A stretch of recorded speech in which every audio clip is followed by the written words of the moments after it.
Very good evening to all of you. Welcome to Careerwill. कैसे हैं आप सभी? सो जल्दी से लाइव आ जाएं क्योंकि समय हो चुका है और हम समय पे लाइव रहते हैं अगर कोई टेक्निकल इशू ना हो तो। uh, हमारे साथ सुशील कुमार हैं, चंदन कराटे हैं, शिप्रा सिंह हैं, रवीश कुमार जुड़ चुके हैं, सीता कुमारी हमारे साथ जुड़ चुकी हैं। राधे राधे सीता कुमारी, सुशील कुमार साहब, good evening to all of you. हर हर महादेव। स्नेहा यादव, कैसे हैं आप सभी? ठीक हैं? अमन साहब, संगम यादव, राम राम। अनूप साहब, रॉबिन कुमार, जय भीम, कैसे हैं अनूप? ठीक है। तो चलिए, सभी का स्वागत है, खैर मकदम है, इस्तकबाल है आज के सेशन में। So tell me, is everything okay? Am I audible and visible to all of you guys? सब कुछ क्लियर है? तो आज के सेशन को हम लोग शुरू करें। कोई दिक्कत किसी को? रितेश कुमार, अमन यादव, महेश, रितेश, विपिन, और फिर आपके काफी तेजी से कमेंट्स आते हुए पढ़ना मुश्किल, नामुमकिन सा। चलिए, तो इस उम्मीद के साथ कि हमारी आवाज और तस्वीर आप तक पहुंच रही है, आज के सेशन का करते हैं आगाज यानी शुभारंभ। ठीक है जी, क्लियर है? अंकित, मोहित, पुरुषोत्तम, प्रशांत, नेहा यादव, रितेश, कितनी तेजी से पढ़ूं? यश, अंकित, रुचि, मृत्युंजय, दिवाकर, मोहित यादव। चलिए, सभी का स्वागत है, खैर मकदम है, इस्तकबाल है आज के सेशन में। और तो कमेंट को देते हैं विराम और हम लोग पढ़ लेते हैं अपना टॉपिक। पिछले क्लास में अपन लोगों ने बात की है, पिछले क्लास में हम लोगों ने बात की है कि डाइजेशन का जो अंत है ना, वो कहां पे हो जाता है ना? डाइजेशन इलियम में, है ना? तो इलियम में अगर हम बात करें तो इलियम में जो डाइजेस्टिव ग्लैंड्स हैं उसे हम कहते हैं इंटेस्टाइनल ग्लैंड्स। और सारे के सारे जो इंटेस्टाइनल ग्लैंड्स है, मतलब आंत्र ग्रंथियां हैं, वो क्या स्रावित करती हैं? Intestinal juice. और इंटेस्टाइनल जूस में कौन कौन से एंजाइम होते हैं? लैक्टेज, सुक्रेज, माल्टेज, पेप्टाइडेज और लाइपेज। ठीक है जी? ठीक है, क्लियर है सबको? पिछला पीएनजी अपलोड नहीं हुआ है, हजारीबाग से हैं। चलिए, बहुत बढ़िया। तो पिछले क्लास में माय डियर फ्रेंड्स सभी का स्वागत है, खैर मकदम है, इस्तकबाल है एक बार फिर से, जितने लोग भी लाइव आ चुके हैं और हमारी तस्वीर और आवाज आप तक पहुंच रही है, इस उम्मीद के साथ हम लोग जो है स्टार्ट कर रहे हैं। तो पिछले क्लास में हमने कहा था कि जो इलियम है, इलियम में मौजूद पाचन ग्रंथियों को हम इंटेस्टाइनल ग्लैंड्स कहते हैं। इंटेस्टाइनल ग्लैंड्स क्या करते हैं? इंटेस्टाइनल जूस स्रावित करते हैं और इसमें इतने सारे एंजाइम होते हैं, लैक्टेज, सुक्रेज, माल्टेज, पेप्टाइडेज और लाइपेज। यहीं से बात होनी थी ना, यहीं से बात होनी थी। चलो, पीएनजी, हाँ पीएनजी अपलोड कर दिया गया है, एक बार देख लीजिएगा, अभी हमने बोला था तो पीएनजी अपलोड हो गई है। शायरी, कुछ शब्द याद आएंगे तो शायरी हो जाएगी, मोहित यादव साहब, ठीक है? निशु तिवारी, है ना? चलिए, तो पहला जो एंजाइम था वो था लैक्टेज। लैक्टेज, एज कहने का मतलब ये एंजाइम है जो लैक्टोज को बदल दे रहा था ग्लूकोज में और गैलेक्टोज में, ग्लूकोज में और गैलेक्टोज में। अब सवाल ये पैदा होता था कि ये लैक्टोज क्या है, साइड में कहीं पर लिख लीजिएगा। तो लैक्टोज आपका है मिल्क शुगर।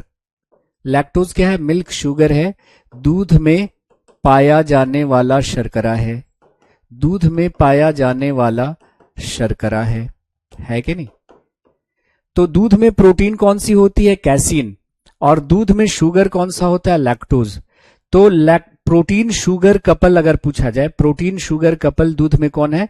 तो आपका कैसीन और लैक्टोज। दूसरा जो एंजाइम है हमारा वो है सुक्रेज। एज कहने का मतलब ये एंजाइम है, ये क्या करता है कि सुक्रोज को बदल देता है ग्लूकोज में और फ्रक्टोज में। किस में बदल देता है? ग्लूकोज में और फ्रक्टोज में। विधि चरण यादव कह रहे हैं कि हम ना सुन रहे हैं सर जी शायरी आपकी। हाँ बिल्कुल सही है, जब शब्द आएगा तब शायरी आएगी। क्लास नोट्स तो मिल जा रहे हैं आपको। चलिए, अब कमेंट को रोकिए और यहां पे हम लोग स्टडी की तरफ फोकस कर लेते हैं, फिर देखेंगे।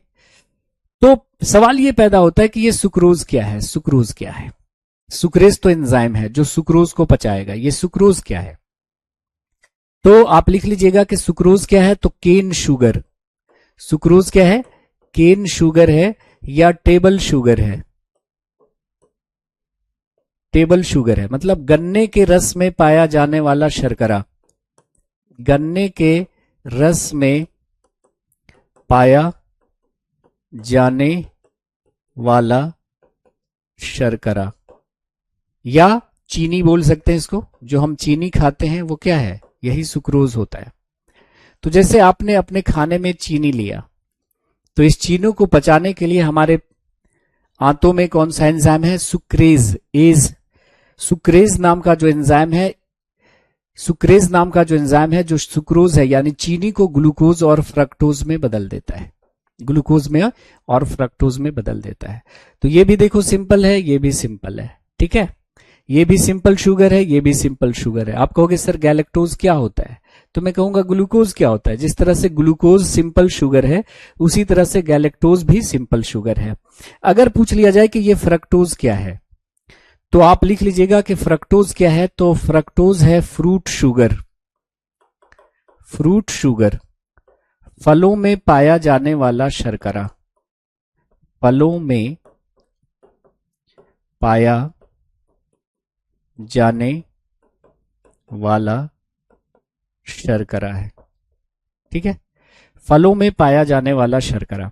तो क्वेश्चन पूछा जाता है कि फलों में कौन सी शर्करा होती है या फलों का स्वाद किसके कारण मीठा होता है, तो उत्तर क्या होगा आपका फ्रक्टोज, क्या होगा फ्रक्टोज। तो ये तीनों ही क्वेश्चन पूछे जा चुके हैं। लैक्टोज क्या है, मिल्क शुगर, दूध में पाया जाने वाला कार्बोहाइड्रेट या शर्करा। सुक्रोज क्या है, गन्ने के रस में पाया जाने वाला शर्करा या चीनी, केन शुगर या टेबल शुगर। फ्रक्टोज क्या है, फ्रूट शुगर, फलों में पाया जाने वाला शर्करा, ठीक है। अब यहां से एक क्वेश्चन और मैं आपसे अगर पूछ लूं ऐसे कि देखो इतने सारे शुगर हैं यहाँ पे, इनमें सबसे ज्यादा मीठी शर्करा कौन है, which of the sweetest sugar, lactose, glucose, sucrose, fructose. बताइए इन चारों में सबसे अधिक मीठी शर्करा कौन है, बता दीजिए। हाँ बिल्कुल इश्क हो जाएगा मोहित कुमार साहब, मैंने पहले ही कहा था कि थोड़ा सा जैसे जैसे क्लास बढ़ती जाएगी बायोलॉजी में मजा बढ़ता जाएगा, है ना। बाकी लोगों का देखिएगा तो इंट्रोडक्शन बहुत धांसू रहता है ना, और फिर क्लास बोरिंग हो जाती है। मेरे में उल्टा है, मेरी 5-6 क्लासेस शुरू की थोड़ी बोरिंग सी लगेगी, धीरे धीरे धीरे मजा जो है वो बढ़ता चला जाएगा बायोलॉजी में, है ना। तो अगर पूछा जाए कि इनमें सबसे अधिक मीठी शर्करा कौन है, तो जानते हैं एग्जामिनर ने ये शरारत की है आपसे जानबूझकर सुक्रोज देकर, ताकि बच्चों को लगे अच्छा सुक्रोज चीनी सबसे ज्यादा मीठा यही होगा। तो ज्यादातर बच्चों ने सुक्रोज लगाया, है ना, सुक्रोज लगाया। तो उत्तर क्या हो जाएगा, फ्रक्टोज। तो याद कर लीजिएगा माय डियर फ्रेंड्स कि सबसे स्वीटेस्ट शुगर, सबसे अधिक मीठी जो शर्करा होगी वो क्या होगी, तो फ्रक्टोज होगी। प्लीज रिमेंबर, इस बात को याद करके जाना है एग्जाम में, फ्रक्टोज, है ना। तो यहां से देखो ज्यादा क्वेश्चन पूछे गए हैं। तो एंजाइम हम पढ़ रहे हैं लेकिन एंजाइम से ये चीजें हमने निकाल ली हैं, क्योंकि क्वेश्चन एंजाइम से ज्यादा यहां से क्वेश्चन आपसे पूछे गए हैं, है ना। शुगर कैसे होता है जब हम एंडोक्राइन सिस्टम पढ़ेंगे ममता स्वामी, तो वहां पे बताएंगे आपको, ठीक है। अभी थोड़ा सा सब्र रखिए, धीरे धीरे हम लोग बात कर लेंगे। तो सारे ऑप्शन आ गए, है ना, किसी ने ग्लूकोज भी लिख दिया, किसी ने फ्रक्टोज लिख दिया, किसी ने सुक्रोज लिख दिया, है ना। चलिए ठीक है जी।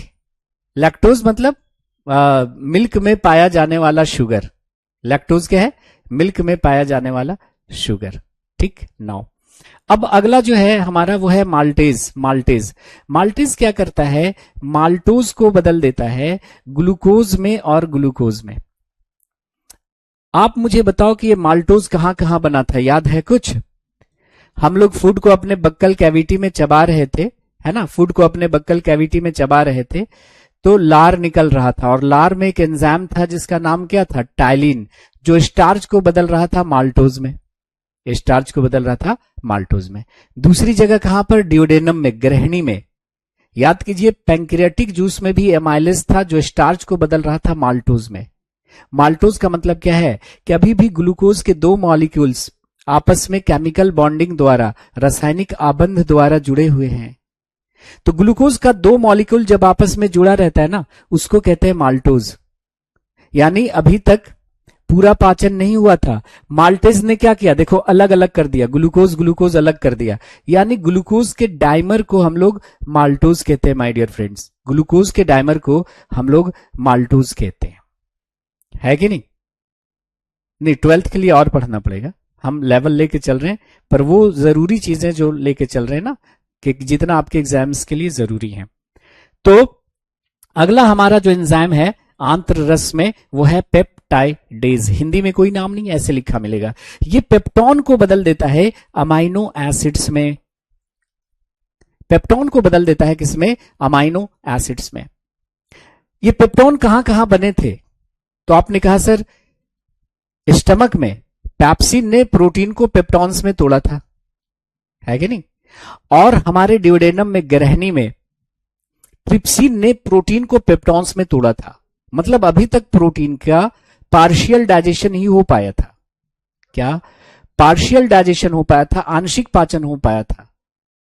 लेकिन यहां पे देखिए पेप्टाइडेज ने इन पेप्टॉन्स को भी अमाइनो एसिड में तोड़ दिया, अमाइनो एसिड्स में तोड़ दिया, और उन सभी जगहों से बचता बचाता कुछ फैट यहां तक आ गया है सही सलामत। तो फिर से इंतजाम है किसका? लाइपेज का। लाइपेज जो है वो लिपिड को यानी फैट को, लिपिड को यानी फैट को तोड़ देता है किसमें? फैटी एसिड में और ग्लिसरॉल में, वसीय अम्ल एवं ग्लिसरॉल में तोड़ देता है। तो यहां से एक बात स्पष्ट हुई, यहां से एक बात स्पष्ट हुई कि डाइजेशन की शुरुआत कहां से होती है?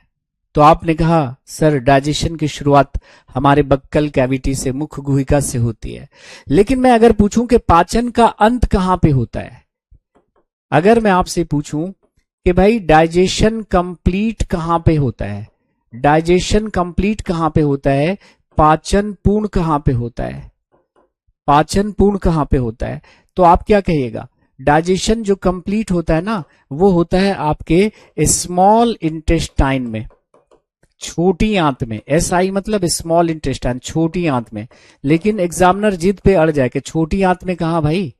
छोटी आंत के तो 3 भाग हैं, ड्यूडेनम, जेजुनम और इलियम। छोटी आंत में कहा? तब कहिएगा कि इलियम में। छोटी आंत में कहा?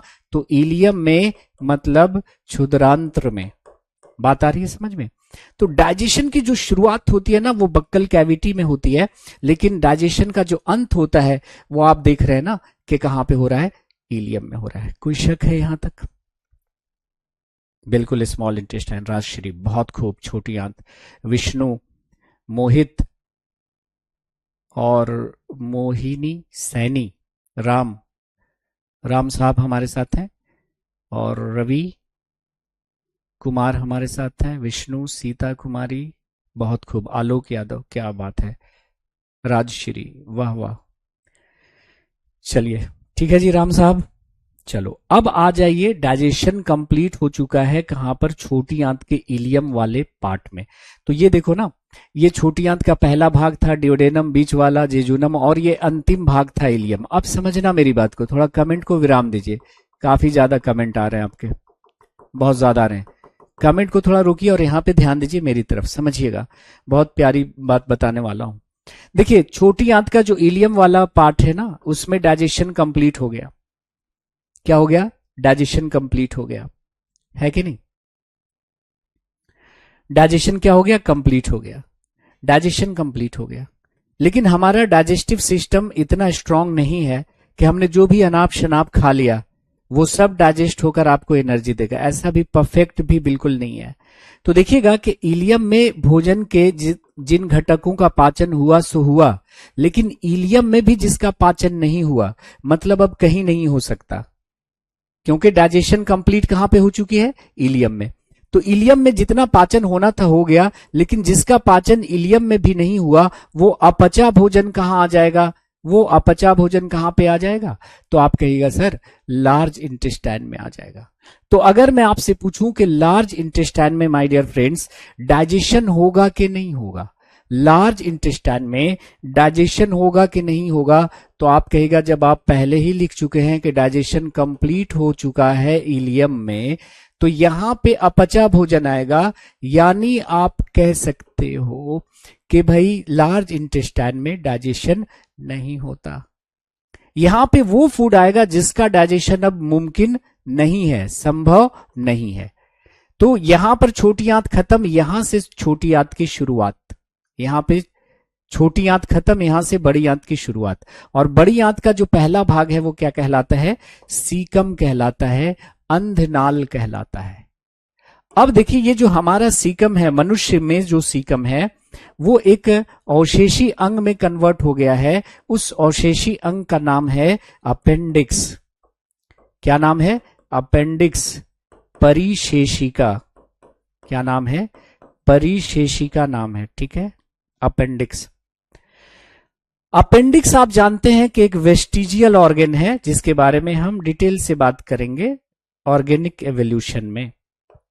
ये हमारा एक वेस्टिजियल ऑर्गन है, मतलब अवशेषी अंग है, अवशेषी अंग है।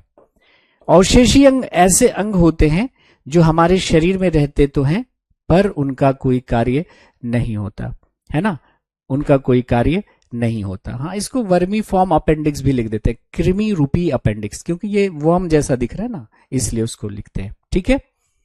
तो अगर मैं आपसे कहूं माय डियर फ्रेंड्स कि आपका जो बड़ी आंत का पहला पार्ट है सीकम, उसमें कुछ होगा क्या? आप कहेगा सर कुछ नहीं होगा, क्योंकि ये अब किस में कन्वर्ट हो गया? अपेंडिक्स में कन्वर्ट हो गया। तो अब ये अपचा भोजन कहां चला जाएगा? अपचा भोजन ऐसे आगे बढ़ेगा बड़ी आंत के दूसरे वाले भाग में। बड़ी आंत का जो दूसरा भाग है या बिचला भाग है या मध्य भाग है वो क्या कहलाता है? तो वो कहलाता है आपका कोलन, विरहद आंत्र। विरहद मतलब बड़ा, आंत्र मतलब आंत, है ना। तो अब ये जो अपचा भोजन है वो कहां आ जाएगा? कोलन में आ जाएगा। कोलन में क्या होगा वो जरा समझते हैं। कोलन में जो क्या हो रहा है कि अपचे भोजन में जो एक्स्ट्रा वाटर है, अपचे भोजन में एक्स्ट्रा वाटर है, वो एब्जॉर्ब होकर बॉडी में क्या होता है? कंजर्व हो जाता है। क्योंकि आप जानते हैं कि हमारे शरीर का लगभग 70% भाग क्या है? जल है। अगर एवरेज पूछा जाए तो 65 से 70% भाग जल है हमारे शरीर का। तो हमारे शरीर का लगभग 70% भाग जल है और बॉडी में जल की मात्रा को बरकरार रखना जरूरी होता है। सो हमारी बॉडी को यह भी गवारा नहीं होता कि अपचे भोजन में जो एक्स्ट्रा वाटर है वो बॉडी से बाहर चला जाए। तो ये जो अपचा भोजन है, अनडाइजेस्टेड फूड है, उसमें जो एक्स्ट्रा वाटर है वो एब्जॉर्ब होकर बॉडी में कंजर्व हो जाता है। अगर इसी रीजन में वाटर का एब्जॉर्प्शन ना हो तो आदमी को लूज मोशन हो जाता है, गरज के साथ छींटे पड़ने लगते हैं और आदमी की हालत खराब हो जाती है। तो हमारे जिस्म का 70% भाग जल है और इस पृथ्वी का भी 70% भाग जल है। तो ये जिस्म और जहान क्या है? पानी पानी है। इसीलिए हनी सिंह कहते हैं आज ब्लू है पानी पानी। पानी पे वो कितना जोर क्यों दे रहे हैं? भारत के महान कवि हनी सिंह, क्योंकि पानी के बिना कुछ नहीं है। आदमी अपने जिस्म में 70% पानी लिए घूम रहा है, तब उसको इतनी अकड़ है ना। सोचो, 70% भाग हमारे जिस्म में जल है, 30% ही ये बाकी चीजें हैं, और आदमी 70% पानी लेकर घूम रहा है, तब इतना करता है। ये कर देंगे, वो कर देंगे, हिला देंगे। कोई अकड़े तो उसे बताइए कि किस बात की अकड़ है तुम्हें? 70% पानी लिए घूम रहे हो तुम। मतलब अगर कोई आदमी शुद्ध जल लेता है तो उसने अपने 70% बॉडी का ट्रीटमेंट यूं ही कर लिया, 30% का तो ट्रीटमेंट हो ही जाएगा। हम क्या करते हैं कि शुद्ध जल लेते नहीं है और डॉक्टरों के पास दौड़े चलते हैं। तो अकड़ना ठीक नहीं होता, क्योंकि आदमी मरने के बाद अकड़ता है। क्यों अकड़ जाता है? क्योंकि मसल्स लॉक हो जाते हैं। कोई जिंदा रहते हुए अगर अकड़ रहा है, इसका मतलब बजाहिर तो आदमी जिंदा है लेकिन हकीकत में वो मुर्दा है, क्योंकि झुकता वही है जिसमें जान होती है। झुकता वही है जिसमें जान होती है, अकड़ना तो मुर्दे की पहचान होती है।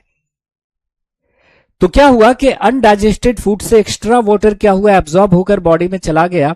अब ये जो अपचा भोजन है ना, वो मल के रूप में परिवर्तित हो जाएगा, थोड़ा सेमी सॉलिड जैसा हो जाएगा, है ना, थोड़ा ठोस जैसा हो जाएगा और मलाशय में आकर क्या होगा, जमा हो जाएगा। तो तीसरा जो भाग है ना बड़ी आंत का, वो कहलाता है रेक्टम। तीसरा जो पार्ट है वो कहलाता है रेक्टम। तो रेक्टम का काम क्या है, यह मल को थोड़े समय के लिए संचित रखता है। तो यहां पे मल थोड़े समय के लिए क्या होगा, जमा होगा और फिर एनस होता हुआ बॉडी से बाहर निकल जाएगा। ये क्या है, यह है एनस। एनस होता हुआ बॉडी से निकल जाएगा बाहर। एनस होता हुआ बॉडी से निकल जाएगा बाहर। तो मलाशय में मल थोड़े समय के लिए संचित रहता है। कुछ लोग एक एक हफ्ते तक संचित रख लेते हैं, वो उसकी अपनी अपनी कैपेसिटी पे डिपेंड करता है। इसका मतलब उसको कब्जियत है, उसको ज्यादा सैलेड वगैरह लेना चाहिए, सैलेड वगैरह लेना चाहिए। ठीक है जी। सचिन सिंह साहब, नहीं हुआ है, क्या नहीं हुआ है, जॉन्डिस पानी की वजह से, वाटर बॉर्न डिजीज है, बिल्कुल हाँ, डिजीज में हम लोग पढ़ेंगे इस बात को, आदित्य सिंह साहब। ठीक है, तो ये हो गया हमारा कि इस भाग में मल थोड़े समय के लिए संचित होता है। कुछ लोग बहुत ज्यादा समय के लिए संचित रख लेते हैं, तो अपनी अपनी फिर कैपेसिटी होती है और ये बहुत बड़ी बीमारी मानी जाती है। तो लार्ज इंटेस्टाइन में डाइजेशन नहीं होता। और कहां कहां डाइजेशन नहीं होता है पता है, देखो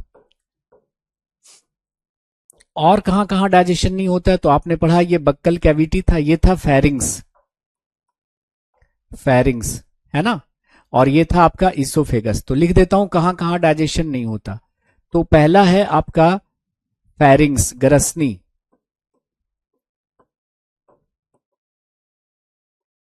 दूसरा इसोफेगस, इसोफेगस होता हुआ फूड बस अमाशय में आ जाता है। ग्रास नली, ग्रास नली में डाइजेशन नहीं हुआ। और कहा नहीं हुआ, जेजुनम में डाइजेशन नहीं हुआ। अग्र क्षुद्रांत्र, और कहां डाइजेशन नहीं हुआ, तो लार्ज इंटेस्टाइन, बड़ी आंत, इन सभी जगहों पे पाचन की क्रिया नहीं होती, डाइजेशन नहीं होता। प्लीज रिमेंबर, ऐसा क्वेश्चन पूछा जा चुका है इसलिए मुझे लिखना पड़ रहा है ना, बीच बीच से क्वेश्चन निकाल दे।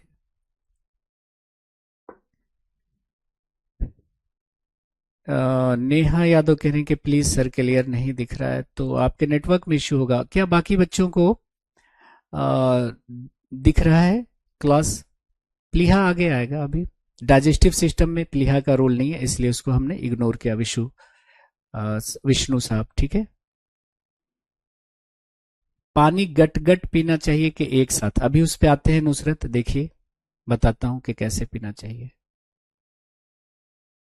रिकॉर्डेड देखते हैं राहुल साहब, आप सिलेक्टेड हैं, ठीक है, आप रिकॉर्डेड देखिएगा, कोई बात नहीं है। आप ड्यूटी पे जाते हैं, पुलिस में आपकी नौकरी है, तो आप रिकॉर्डेड देख लिया करिए, कोई बात नहीं है, कोई इशू नहीं है ना। चलिए अब आ जाइए एब्जॉर्प्शन। डाइजेशन के बाद क्या होना है, डाइजेशन कंप्लीट हो गया, अब होगा एब्जॉर्प्शन यानी अवशोषण। अवशोषण क्या होता है, देखिए आप, ये आपकी छोटी आंत है ना, ये छोटी आंत है और ये छोटी आंत की बाहरी दीवार है, ये भीतरी दीवार है, ये बाहरी दीवार है, भीतरी दीवार है। ओके, तो ये मान लेते हैं आपकी छोटी आंत, ये आपकी छोटी आंत है और ये छोटी आंत की दीवारें हैं और छोटी आंत से ढेर सारे ब्लड वेसल्स यानी नसें जुड़ी होती हैं, रुधिर वाहिकाएं जुड़ी होती हैं। ये क्या है, आपका ब्लड वेसल है, ब्लड वेसल, हिंदी में क्या लिखते हैं इसको, रुधिर वाहिका, ब्लड वेसल, रुधिर वाहिका, आम बोलचाल में क्या बोलते हैं, नस। तो ढेर सारी नसें जुड़ी होती हैं आपका छोटी आंत से और इस रुधिर वाहिकाओं में क्या भरा हुआ है, ब्लड भरा हुआ है, देखो ब्लड भरा हुआ है। तो छोटी आंत में डाइजेशन हो गया और मान लिया कि डाइजेशन के बाद ये बन गया C6H12O6 ग्लूकोज। अब ये ग्लूकोज छोटी आंत से कहां चला जाएगा, ब्लड में चला जाएगा। तो पचे हुए भोजन का रक्त में जाकर मिल जाना यही कहलाता है एब्जॉर्प्शन। क्या कहलाता है, एब्जॉर्प्शन। तो एब्जॉर्प्शन क्या है, mixing of digested food into the blood, है ना। व्हाट इज एब्जॉर्प्शन, तो आप कहिएगा sir mixing of digested food, mixing of digested food into the blood into the blood. पचे हुए भोजन का रक्त में मिल जाना। अब यहां पर एक पॉइंट समझना है आपको। पचे हुए भोजन का रक्त में मिल जाना, रक्त में मिल जाना क्या कहलाता है? अवशोषण कहलाता है। So mixing of digested food into the blood is known as what? Absorption. पचे हुए भोजन का रक्त में जाकर मिल जाना अवशोषण कहलाता है। तो छोटी आंत की दीवारों से ढेर सारी रुधिर वाहिकाएं मतलब नसें जुड़ी हुई हैं, तो ये ग्लूकोज अब आंतों से कहां चला गया? ब्लड में। तो इसी को हम एब्जॉर्प्शन कहते हैं। अब देखिए, गॉड ने आपकी छोटी आंत की दीवारों में कुछ कलाकारियां की हैं, उन कलाकारी को जरा समझते हैं। जैसे मान लिया कि ये छोटी आंत की दीवार है ना, तो ये छोटी आंत की बाहरी दीवार है और ये छोटी आंत की भीतरी दीवार है। तो छोटी आंत की भीतरी दीवार इस तरह से जगह जगह पे धंस कर उंगली जैसी संरचनाओं का निर्माण कर लिया है। ये छोटी आंत की जो भीतरी दीवार है इस तरह से धंस कर, है ना, उंगली जैसी संरचनाओं का निर्माण कर चुकी हैं। और इस उंगली जैसी संरचनाओं को हम लोग क्या कहते हैं? विलाई कहते हैं। क्या बोलते हैं? विलाई। क्या नाम है इसका? विलाई नाम है। ठीक है, अगर क्लियर नहीं दिख रहा है तो इसको मैं मिटा कर लिख देता हूं। ये जो उंगली जैसी संरचनाएं यहां पे दिख रही है ना, ये है आपका विलाई। क्या है? विलाई है। विलाई, ये भी क्या है? विलाई। हिंदी में से क्या कहते हैं? रसांकुर कहते हैं। रसांकुर, विलाई। अब इस विलाई से क्या फायदा हुआ? देखो आप, इस विलाई से ये फायदा हुआ माय डियर फ्रेंड्स कि जैसे मान लिया ये छोटी आंत की दीवारें ऐसे सपाट रहती, सीधी रहती, तो भोजन का अवशोषण यहां से होता, यहां से होता, यहां से होता। लेकिन इसकी जो दीवार है ना, वो इस तरह से अंदर धंसकर उंगली जैसी संरचना बना ली है। इससे फायदा क्या हुआ? इससे फायदा हुआ कि सरफेस एरिया बढ़ गया। किसका? एब्जॉर्प्शन का। अब अवशोषण का क्षेत्रफल बढ़ गया। अब इधर से भी अवशोषण हो सकता है ना, इधर से भी हो सकता है, इधर से भी हो सकता है, ऐसे। तो विलाई की अगर हम बात करें तो विलाई का फंक्शन क्या है? तो आप कहिएगा सर, यहां पे लिख लेंगे कि villi increases the surface area of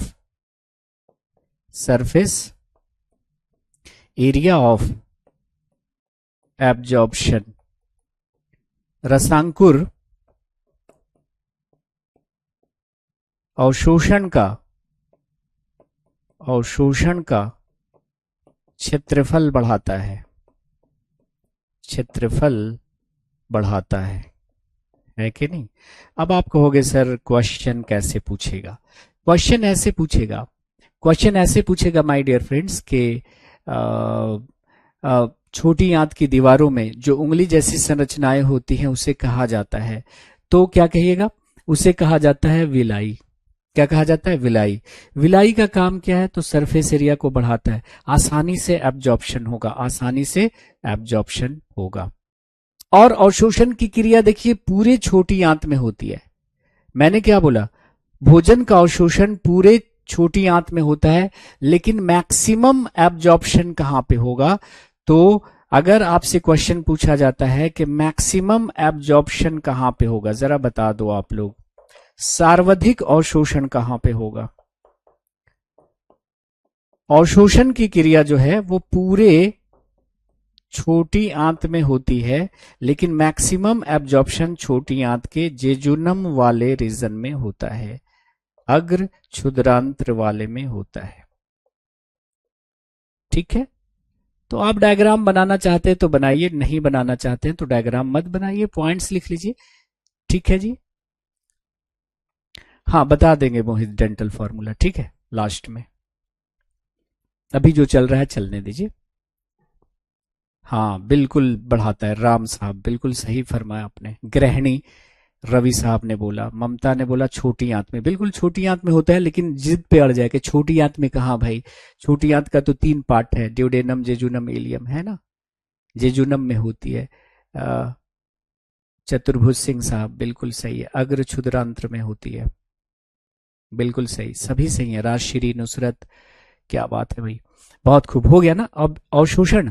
अब चलते हैं अब चलते हैं हम लोग किस पे, तो एसिमिलेशन पे चलते हैं। एसिमिलेशन क्या है, देखिए हमने कहा था कि भाई पांच सॉरी न्यूट्रिशन के 5 स्टेप्स हैं, है ना। पोषण के 5 चरण है। पहले चरण का नाम क्या था, इंजेशन, अंतर्ग्रहण, अंतर्ग्रहण। दूसरा था डाइजेशन, पाचन। दूसरा जो था वो था पाचन। इंजेशन क्या था, भोजन निगल लेना, और डाइजेशन क्या था कि भोजन में जो कॉम्प्लेक्स कंपाउंड है उसको सिंपल कंपाउंड में कन्वर्ट करना। तीसरा क्या था, एब्जॉर्प्शन। तीसरा चरण जो पोषण का था वो था हमारा अवशोषण। क्या था, अवशोषण, है कि नहीं, अवशोषण था।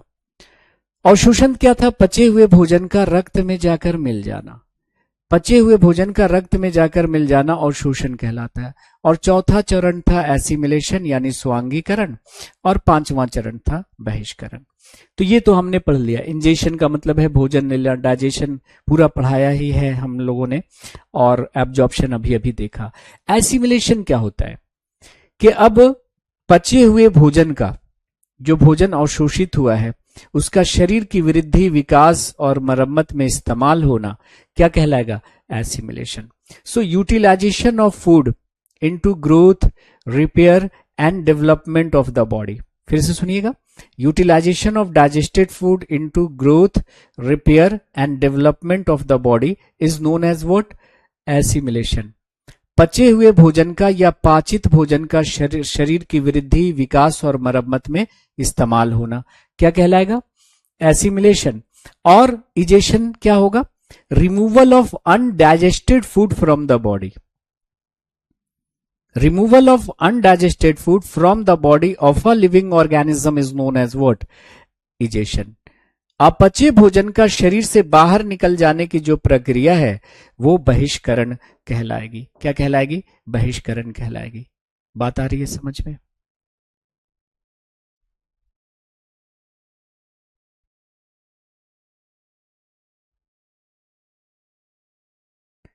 जेजुनम में तो डाइजेशन ही नहीं होता अमन।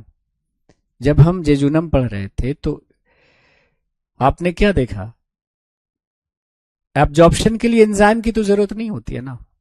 तो जेजुनम में देखो डाइजेशन नहीं होता लेकिन अवशोषण ज्यादा होता है, और अवशोषण के लिए एंजाइम नहीं लगता। होता क्या है कि अवशोषण के लिए क्या चाहिए होगा, अवशोषण के लिए हमें चाहिए होगा ये वाला चीज, विलाई। सबसे ज्यादा जो विलाई का जो नंबर होता है ना वो किसमें होता है, जेजुनम में विलाई का नंबर सबसे ज्यादा होता है, इसलिए अवशोषण उसमें ज्यादा होता है।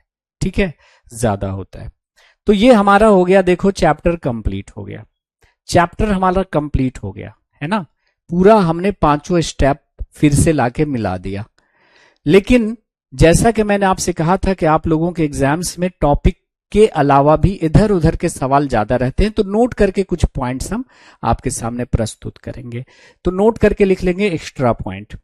जैसे याद कीजिए हम लोगों ने बात की थी कि हमारे बॉडी में एक रेनिन नाम का एंजाइम होता है। हमारी बॉडी में एक रेनिन नाम का एंजाइम होता है जो मिल्क को कर्ड में बदलता है कि नहीं। दूध को दही में परिवर्तित करने वाला एंजाइम हमारे आमाशय में कौन था, तो रेनिन था। लेकिन हम लोग जो दही बनाते हैं वो कुछ अलग चीज होती है। वो क्या होती है उस पर एक नजर डालेंगे। देखिए आपको पहले से पता है लैक्टोज के बारे में। ये लैक्टोज क्या होता है, तो आपने कहा सर ये लैक्टोज हमें पता है, आपको बताने की जरूरत नहीं है। ये लैक्टोज क्या होता है, मिल्क शुगर होता है कि नहीं। दूध में पाया जाने वाला शर्करा होता है, दूध में पाया जाने वाला शर्करा होता है। What is lactose, this is milk sugar. और आप जानती होंगे कि एक बैक्टीरिया होता है, उस बैक्टीरिया का नाम क्या होता है, लैक्टोबैसिलस। बचपन से पढ़ते होंगे आप लोग, 6-7 क्लास से ही पढ़ते होंगे। ये जो लैक्टोबैसिलस नाम का जो बैक्टीरिया है ना, लैक्टोबैसिलस नाम का जो बैक्टीरिया है, ये क्या करता है, लैक्टोज को बदल देता है किसमें, लैक्टिक एसिड में, किस में बदल देता है? लैक्टिक अम्ल में बदल देता है, लैक्टिक अम्ल में बदल देता है। ठीक है जी। और इसकी वजह से दूध फट जाता है और दही में बदल जाता है। तो क्वेश्चन होता है कि दही में कौन सा अम्ल होता है? उत्तर क्या होगा? लैक्टिक अम्ल। दही का स्वाद किसके कारण खट्टा होता है? लैक्टिक एसिड की वजह से। दूध को दही में कन्वर्ट करने वाला बैक्टीरिया कौन सा है? लैक्टोबैसिलस। यूजफुल बैक्टीरिया निम्नलिखित में से कौन है? लैक्टोबैसिलस। लैक्टोबैसिलस यूजफुल हो गया ना। ऐसा नहीं कि सारे बैक्टीरिया हमारे लिए नुकसानदायक हैं। आपने चैप्टर का नाम देखा होगा 8th क्लास में, माइक्रो ऑर्गेनिजम्स फ्रेंड एंड फो, यानी माइक्रो ऑर्गेनिजम्स हमारे लिए दुश्मन भी हैं और दोस्त के जैसे काम करते हैं। ये बैक्टीरिया ना होता तो आप दही ना देख पाते। जैसे दही जमाने से पहले पड़ोसियों के पास लोग जाते हैं ना थोड़ा सा लाने के लिए, उसको क्या बोलते हैं? जोरन या जामन कहते हैं। अलग अलग जगह पे अलग अलग नाम से जानते हैं, सहेजा भी कुछ लोग कहते हैं, है ना। तो ये जोरन या जामन जो होता है वो क्या होता है? दही या दही का कोई प्रोडक्ट है उसको ले लीजिए, जैसे छाछ वगैरह। तो आप थोड़ी सी दही लीजिए पड़ोसी के यहां से और उसको फ्रेश मिल्क में ऐड कर दीजिए, क्या होगा? पूरा लैक्टोबैसिलस फैल जाएगा आपके दूध में और वो दूध दही में बदल जाएगा। तो अब आप पड़ोसी के पास जाकर बोल सकते हैं थोड़ा लैक्टोबैसिलस चाहिए। अगर वो साइंस वाला आदमी होगा समझ जाएगा, अच्छा जोरन मांग रहा है। ओके, तो इतने सवाल एक स्लाइड से हो गए। लैक्टोबैसिलस बिल्कुल सही, जोरन बोलते हैं ना। हाँ, ईस्ट अलग चीज होती है, ईस्ट फंगस होता है, ईस्ट बैक्टीरिया नहीं है। काजल, आगे हम लोग देखेंगे। लाइव चल रही है आलोक तिवारी साहब। लाइव वाले सेक्शन में रिकॉर्डेड कैसे चल सकती है? जो लाइव है ना, रिकॉर्डेड बैच का अलग सेक्शन होता है। जो लाइव चल रही है ना वो तो लाइव ही चलेगी ना, उसमें रिकॉर्डेड कैसे डाल सकते हैं? बात आ रही है समझ में? चलिए, बिहार में जोरन कहते हैं, हाँ। और जैसे हमारी क्लास होती थी जयपुर में, है ना, तो वहां पे लोग सहेजा लोग बोलते थे। कहीं मध्य प्रदेश गया था उसको जामन बोलते हैं। तो पहले अलग अलग जगह पे क्लासेस हुआ करती थी, तो पता है थोड़ा सा लैंग्वेज। अब आ जाइए एक और चीज देखो, थोड़े से बच्चे को कंफ्यूज कर देते हैं लोग। यहां पे दो शब्द मैं आपको यहां पे दिखा रहा हूं, एक है कैरोटीन और दूसरा है केराटीन। हिंदी में दोनों सेम लगता है ना, कैरोटीन और केराटीन सुनने में और लिखने में। लेकिन पहले आप समझिए कि ये कैरोटीन क्या है। तो सबको पता होगा कि कैरोटीन एक येलो कलर का पिगमेंट है, पीला वर्णक है, डाई है। क्या है? कैरोटीन एक येलो पिगमेंट है, पीले रंग का डाई है, जो पाया जाता है कहां पर? गाजर में। गाजर में। अगर पूछा जाए कि गाजर का जो रंग है हल्का पीला किसके कारण होता है, तो कैरोटीन के कारण होता है। और यही पाया जाता है काऊ मिल्क में, गाय के दूध में। गाय के दूध में क्वेश्चन पूछा गया था कि गाय के दूध का रंग हल्का पीला किसके कारण होता है, तो कैरोटीन के कारण होता है। किसके कारण होता है? कैरोटीन के कारण होता है। भैंस का दूध बिल्कुल व्हाइटिश होगा और गाय का दूध थोड़ा सा हल्का पीलापन लिए होगा, क्योंकि गाय के दूध में होता है कैरोटीन। ठीक है। लेकिन अगर वहीं पे हम बात करते हैं केराटिन की, तो केराटिन एक डेड प्रोटीन होती है, मृत प्रोटीन होती है, जो पाई जाती है आपके जुल्फों में, आपके नाखून में, पक्षियों के पंखों में, जानवरों के सींगों में, हॉर्न मतलब सींग, और जानवरों के हूफ्स में मतलब खुर में, ये खुर समझते हैं ना ये, और हमारी त्वचा में। कहां पाई जाती है? हमारी त्वचा में पाई जाती है। हमारी त्वचा की जो ऊपरी परत है ना, उस पर केराटिन की एक डेड लेयर, केराटिन की एक मृत परत पाई जाती है, जिसकी वजह से हमारा जो स्किन है ना, हमारा जो स्किन है वो वाटर प्रूफ है। क्या है? वाटर प्रूफ है, जल रोधी है। हमारी त्वचा के अंदर पानी क्यों नहीं प्रवेश करता? क्योंकि हमारी त्वचा की ऊपरी परत के ऊपर केराटिन की एक मृत परत पाई जाती है, डेड लेयर पाई जाती है। तो दोनों में अंतर आपको समझना पड़ेगा। पपीता का रंग नहीं, कैरिकाजैंथीन की वजह से होता है। आगे हम लोग लिखेंगे, पपीता का जो पीला रंग होता है ना, वो कैरिकाजैंथीन की वजह से होता है। आगे हम लोग इन चीजों को लिखेंगे, घबराइए मत। कैरिका कैरिका ज़ैंथीन की वजह से होता है। ठीक है, तो सब में अलग अलग पिगमेंट होता है। बात आ रही है समझ में? तो भाई जुल्फों का रंग, जुल्फों में कौन सा पाया जाता है? केराटिन। नाखून में, फीदर्स में, जानवरों के सींगों में, जानवरों के खुरों में और हमारी त्वचा में, सब में एक डेड प्रोटीन पाई जाती है, उसका नाम है केराटिन। याद कर लीजिएगा, वाटर प्रूफ, पानी नहीं प्रवेश करता। राधे राधे सिमरन यादव। अनूप क्या पूछ रहे हैं कि सर वीओडी का लेक्चर नहीं दिया गया है इस बैच में, प्लीज। ठीक है, उसको देख लेते हैं अनूप साहब, घबराइए मत आप। ठीक है अनूप। देव सिंह कह रहे हैं कि सर बता दो, क्या बता दे, कोई क्वेश्चन है?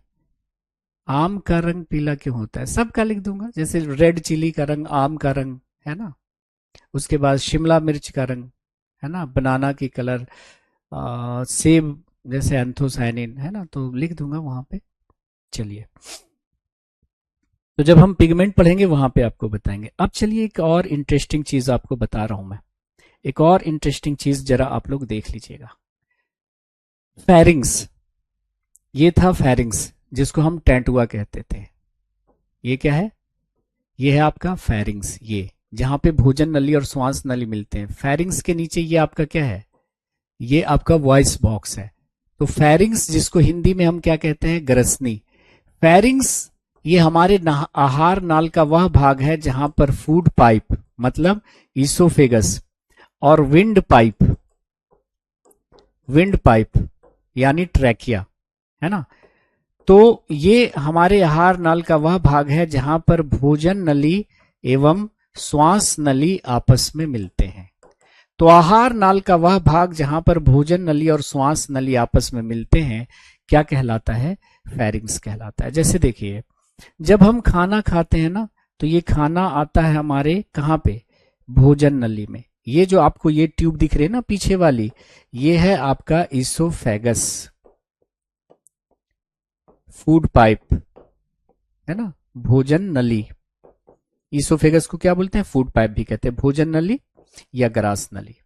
और देखिए, यहां से हम लोग सांस लेते हैं, ये सांस की हवा ऐसे आती है और कहां चली जाती है? श्वास नली में। ये है आपका क्या? श्वास नली। तो श्वास नली आगे होती है, जिसको आप पकड़ पाते हैं ना, ये श्वास नली है। उसके ठीक पीछे होती है भोजन नली, उसको नहीं पकड़ पाएंगे आप, उसके लिए आपको ऐसे टैटुआ दबाना पड़ेगा, है कि नहीं?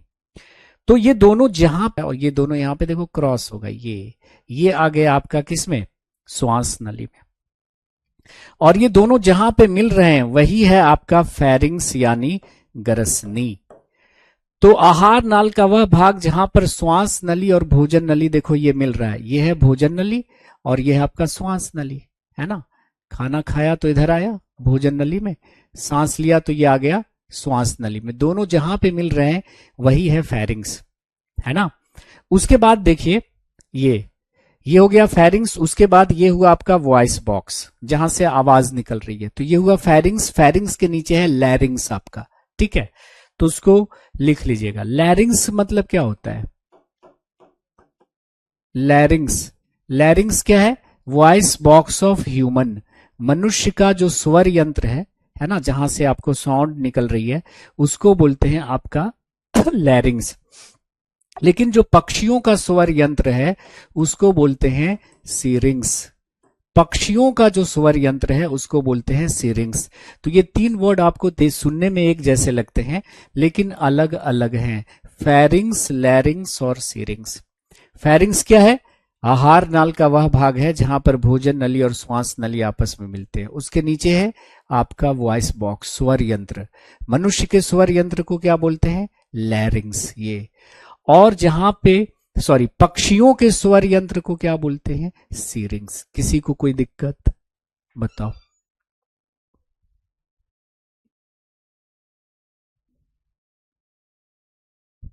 क्रीम को स्किन पर क्यों लगाते हैं? सॉफ्ट रखने के लिए। अंजलि क्री यादव कह रहे हैं कि सर सारा क्लास मैनेज नहीं हो पा रहा है, तो कोई एक क्लास को रिकॉर्डेड देख लीजिए। राहुल कह रहे हैं क्या हुआ सर वीडियो रुक गया है? क्या रुक रहा है क्या वीडियो? काजल नैन भी कह रहे हैं कि वीडियो ग्लिच हो रही है, क्लास ठीक नहीं चल रही है। वीओडी ठीक है जी, करवा देंगे। तो तीनों को हमने एक साथ लिख दिया है, थोड़ा सा मैनेज कर लीजिएगा, अगर ग्लिच हो रहा है तो फिर रिकॉर्डेड देख लीजिएगा, इसकी रिकॉर्डिंग आपको मिल जाएगी। ठीक है, चलो क्लियर हो गया नाउ। अब कुछ और चीजें हम यहाँ पे आपको बतला देते हैं और फिर चलेंगे हम लोग अपने अगले टॉपिक पे, अगर वक्त मिलेगा तो। देखिए, ये जो हमारी बक्कल कैविटी है, जिसको हिंदी में मुख गुहिका कहते हैं, मुख गुहिका कहते हैं, तो ये हम अपनी मुख गुहिका में भोजन को क्या कर रहे हैं, चबा रहे हैं। तो दांतों से जब हम भोजन को चबाते हैं और उसमें लार्वा मिक्स हो जाता है, सलाइवा सॉरी, लार मिक्स हो जाता है, तो भोजन एक गोले जैसा बन जाता है बक्कल कैविटी में, और इसको फिर निगल लेते हैं, ये आ जाता है स्टमक में। तो बक्कल कैविटी में भोजन में लार मिल गया और दांत ने उसे चूर चूर कर दिया, और जो गोला जैसा भोजन हो जाता है उसे कहते हैं हम बोलस। क्या कहते हैं गाइस? बोलस। अब आ जाइए स्टमक। स्टमक, भोजन आ गया स्टमक में, या आपने यहां तक तो अपनी मर्जी से भोजन को निगल लिया, लेकिन बाकी पूरे एलिमेंट्री केनाल में ये भोजन कैसे अपने आप नीचे जाता है? तो देखिए, हमारे पूरे एलिमेंट्री केनाल में इस तरह का कॉन्ट्रैक्शन एक्सपेंशन का वेवी मूवमेंट होता है, जो भोजन को ऐसे नीचे ले जाता है, ऊपर से नीचे ऐसे जा रहा है, ऐसे कॉन्ट्रैक्शन एक्सपेंशन, और इस मूवमेंट को हम लोग, आप जानते होंगे, बोलते हैं पेरिस्टाल्सिस, कर्माकुंचन। और ये पेरिस्टाल्सिस की जो क्रिया है वो स्टमक में सबसे ज्यादा होती है। तो फूड जब स्टमक में आएगा ना, तो स्टमक इस तरह से कॉन्ट्रैक्ट एक्सपैंड होकर भोजन को बिल्कुल ऐसे चर्न करता है, चूर चूर कर देता है, और भोजन पेस्ट जैसा बन जाता है। तो पूरे आहार नाल में इस तरह से कॉन्ट्रैक्शन एक्सपेंशन का मूवमेंट हो रहा है, लेकिन ये पेरिस्टाल्सिस सबसे ज्यादा किस में होती है? तो स्टमक में होती है, और फूड पेस्ट जैसा हो जाता है, इसको बोलते हैं काइम। इसीलिए आपसे कहा जाता है कि खाना खाने से 1 घंटा पहले और खाना खाने के 1 घंटा बाद तक आपको पानी नहीं पीना चाहिए।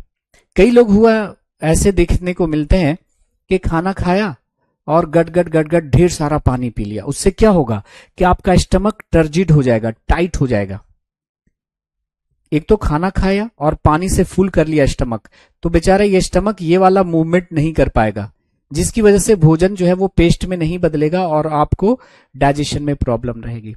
तो आपने देखा होगा कि वो आदमी जो हमेशा खाना खाने के बाद तुरंत पानी पी लेता है, उसके डाइजेशन में प्रॉब्लम आएगी। इसलिए खाना खाने से पहले और खाना खाने के तुरंत बाद पानी मत पीजिए, थोड़ा सा पानी पी लीजिए, फिर 30-40 मिनट के बाद आप पानी पीजिए। तो स्टमक में भोजन कैसा हो जाता है? बिल्कुल पेस्ट जैसा बन जाता है ना। तो आमाशय में भोजन को किस नाम से जाना जाता है? तो काइम के नाम से जाना जाता है।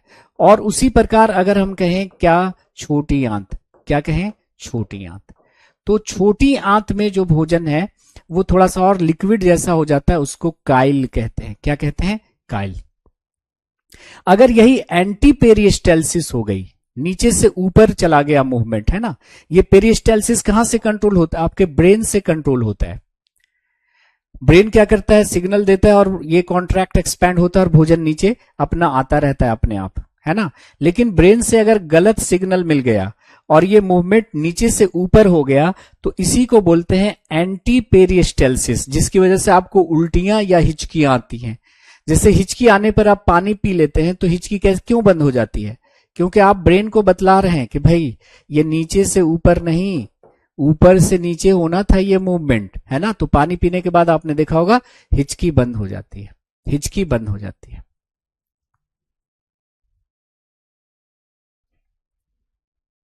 राहुल कह रहे हैं कि इलियम में एंजाइम का डिस्कशन कंप्लीट नहीं हुआ था। हाँ, तो हमने आज वहीं से तो शुरू किया है राहुल साहब। देखिए ना, आज की जो क्लास शुरू हुई है, शायद आप लेट से तशरीफ लाए हैं क्लास में। ये जो इलियम है ना, हमने कहा था कि इलियम में मौजूद जो डाइजेस्टिव ग्लैंड्स है उसको इंटेस्टाइनल ग्लैंड कहते हैं, और इंटेस्टाइनल ग्लैंड मिलकर इंटेस्टाइनल जूस सेक्रीट करते हैं, और इस इंटेस्टाइनल जूस में लैक्टेज, सुक्रेज, माल्टेज, पेप्टाइडेज और लैपेज नाम का एंजाइम था। और ये सारे एंजाइम के फंक्शन हमने यहाँ पे देखे, है ना। तो ये सारे एंजाइम के हमने फंक्शन देखे और इससे निकालकर हमने देखो इधर पॉइंट मेंशन किए हैं। तो लगता है कि आप थोड़ा देर से आए हैं क्लास में, इसलिए कोई प्रॉब्लम नहीं होगा। शाम को छाछ पीने से क्या प्रॉब्लम हो गई, ठीक है। तो अगर मान लिया कि बहुत ज्यादा एंटीपेरिस्टालसिस हो गई, जैसे कि इंडाइजेशन हो गया, है ना, डाइजेस्टिव प्रॉब्लम हो गया, तो उसकी वजह से अगर उल्टियां हो रही तो फिर आपको दवाई लेनी पड़ जाती है ना। क्लियर, चलो। तो ये हमारा हो गया है फिनिश। भले ही बहुत टाइम लग गया, लेकिन हमारा डाइजेशन और एनिमल न्यूट्रिशन हमने दोनों ही क्या कर लिया है, फिनिश कर लिया है। ठीक है जी, कोई शक? क्लास में एरर आ रहा है,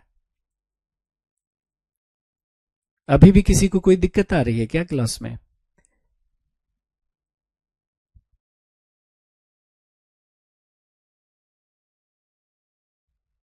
क्लास रुक रही है तो फिर जो है वो नेक्स्ट क्लास में ही हम अगले टॉपिक को शुरू करेंगे, अगर वीडियो लैग हो रहा है तो। ठीक है, तो अभी अगला टॉपिक जो है वो शुरू करना ठीक नहीं है। तो पानी जो है वो एक साथ ढेर सारा नहीं पीना चाहिए, पानी हमेशा थोड़ा थोड़ा पीना चाहिए, घूंट घूंट पीजिए, एक साथ गटक कर पूरा पानी नहीं पीना चाहिए। जेजुनम में डाइजेशन ही नहीं होता। किसने कहा कि जेजुनम में मैक्सिमम डाइजेशन होता है? जेजुनम में मैक्सिमम एब्जॉर्प्शन होता है, जेजुनम में तो डाइजेशन होता ही नहीं, ये पढ़ाया था ना। आपने गलत लिख लिया है क्या अनम? जेजुनम में डाइजेशन नहीं होता, हाँ एब्जॉर्प्शन होता है, और एब्जॉर्प्शन भी मैक्सिमम एब्जॉर्प्शन होता है, प्लीज रिमेंबर। इसका जो प्रैक्टिस है वो मैं कल डाल दूंगा, है ना, कल शाम तक अपलोड कर दूंगा। और बाकी प्लांट न्यूट्रिशन वाला जो है वो आप लोगों ने देख लिया, और अपना स्कोर उस पर लिख दीजिएगा कि कितना स्कोर हुआ है। तो देख लीजिए हमारा जो यूट्यूब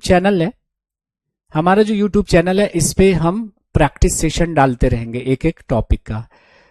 यूट्यूब चैनल का नाम है हमारा साइंस बाई जुबैर एहसानी, है ना, साइंस बाई जुबैर एहसानी। और फेसबुक और इंस्टा पे भी हम जुबैर एहसानी के नाम से आपको मिल जाएंगे। और टेलीग्राम पे इसका जो है ना, जो भी हम सेशन डालेंगे उसकी पीडीएफ डाल देंगे। टेलीग्राम चैनल हमारा है साइंस का सुरूर। क्या है? साइंस का सुरूर, 13 सुरूर, वो वही वाला सुरूर है। तो अभी जिन बच्चों ने प्लांट न्यूट्रिशन का टॉपिक नहीं देखा है, उस पर कमेंट नहीं किया है, तो अपना स्कोर बताएंगे ताकि मुझे भी पता चले ना कि आप कितना स्कोर पर कर पा रहे हो पढ़ाने के बाद, है कि नहीं। तो उस हिसाब से हम अपना डिसाइड करेंगे और चीजें, है ना। और भी क्वेश्चन उसके लाएंगे, पार्ट 2 भी लाएंगे प्लांट न्यूट्रिशन का। अभी पार्ट 1 किया है, प्लांट न्यूट्रिशन का पार्ट 2 भी डालेंगे, एनिमल न्यूट्रिशन अभी 1 डालेंगे, फिर 2 भी डालेंगे। ठीक है जी, तो मिलते हैं अगले सेशन में माय डियर फ्रेंड्स। और अगले सेशन में हम स्टार्ट करेंगे अपना अगला टॉपिक, जिसका नाम है रेस्पिरेशन, यानी कि श्वसन। भोजन बन गया, डाइजेशन हो गया, ग्लूकोज बन गया, ये ग्लूकोज जलेगा और जलकर एनर्जी देगा, इसी को हम लोग रेस्पिरेशन बोलेंगे। 23 अप्रैल के बाद पीएनजी अपलोड नहीं हुई है, ठीक है। जेजुनम में मैक्सिमम डाइजेशन कैसे करता है? नहीं, जेजुनम में डाइजेशन नहीं होता, वहां पे हमने लिखा होगा, कहां पे लिख दिया मैंने कि जेजुनम में मैक्सिमम डाइजेशन होता है, ऐसा लिख दिया क्या? देखो क्या लिखा है मैंने, मैक्सिमम एब्जॉर्प्शन कहां होता है?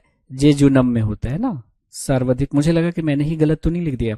सर्वाधिक अवशोषण कहां पे होता है? जेजुनम में होता है। मैक्सिमम डाइजेशन कहां पे होता है? इलियम में होता है। मैक्सिमम डाइजेशन जो होता है वो आपका, मैक्सिमम एब्जॉर्प्शन कहां पे हो रहा है? जेजुनम में होगा, ठीक है। और किसी का कोई डाउट है? ठीक है, चलो, तो घबराइए मत, मिलते हैं अगले क्लास में। और कोई बच्चा कह रहा था डेंटल फॉर्मूला, तो ठीक है, देख लेंगे कभी डेंटल फार्मूला भी, जब कोई एक्स्ट्रा टाइम मिल जाएगा हमें टॉपिक से। तो आज के लिए रहने देते, इतना ही, मिलते हैं अगले सेशन में। Have a nice day, take care, bye bye, जय हिंद। और जिन लोगों ने अभी तक क्वेश्चन अपना स्कोर नहीं लिखा है, यूट्यूब पर जाकर अपना स्कोर लिखिएगा, बैच का नाम भी लिख दीजिएगा किस बैच में है, ठीक है, ताकि मुझे पता चलता रहे। तो मिलते हैं अगले सेशन में। Have a nice day, take care, bye bye, जय हिंद, thank you very much, see you again. थोड़ी सी प्रॉब्लम भी आ रही है, तो आज हम नया टॉपिक स्टार्ट नहीं कर रहे।